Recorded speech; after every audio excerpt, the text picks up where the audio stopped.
जैसे राह चलने वाले अन्य सभी प्राणियों के पदचिन्ह हाथी के पदचिन्ह में समा जाते हैं, उसी तरह धर्म के सभी साधन अहिंसा में गतार्थ माने जाते हैं।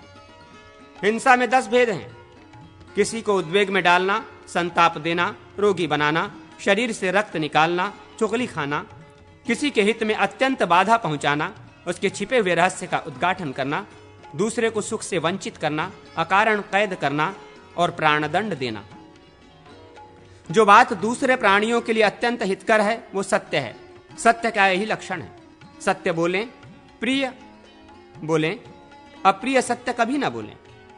इसी प्रकार प्रिय असत्य भी मुंह से ना निकाले, ये सनातन धर्म है।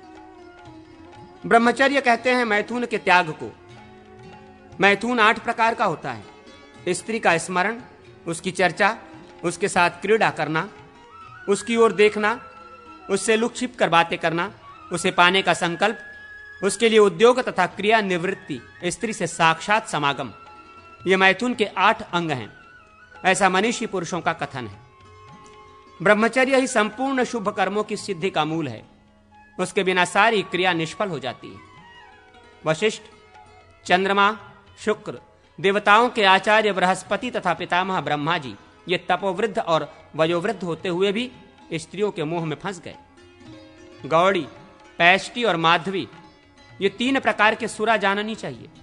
इसके बाद चौथी सुरा स्त्री है, जिसने सारे जगत को मोहित कर रखा है। मदिरा को तो पीने पर ही मनुष्य मतवाला होता है, परंतु युवती स्त्री को देखते ही उन्मत्त हो उठता है। नारी देखने मात्र में ही मन में उन्माद करती है, इसलिए उसके ऊपर दृष्टि न डाले। मन, वाणी और शरीर द्वारा चोरी से सर्वथा बचे रहना अस्तेय कहलाता है। यदि मनुष्य बलपूर्वक दूसरे की किसी भी वस्तु का अपहरण करता है तो उसे अवश्य तिर्यक योनि में जन्म लेना पड़ता है। यही दशा उसकी भी होती है जो हवन किए बिना, बलिवैश्व देव के द्वारा देवता आदि का भाग अर्पण किए बिना ही हविष्य भोज्य पदार्थ का भोजन कर लेता है।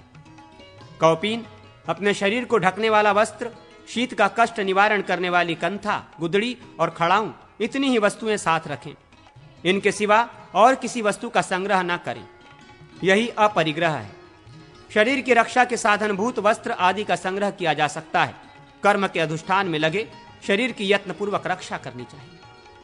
शौच 2 प्रकार का बताया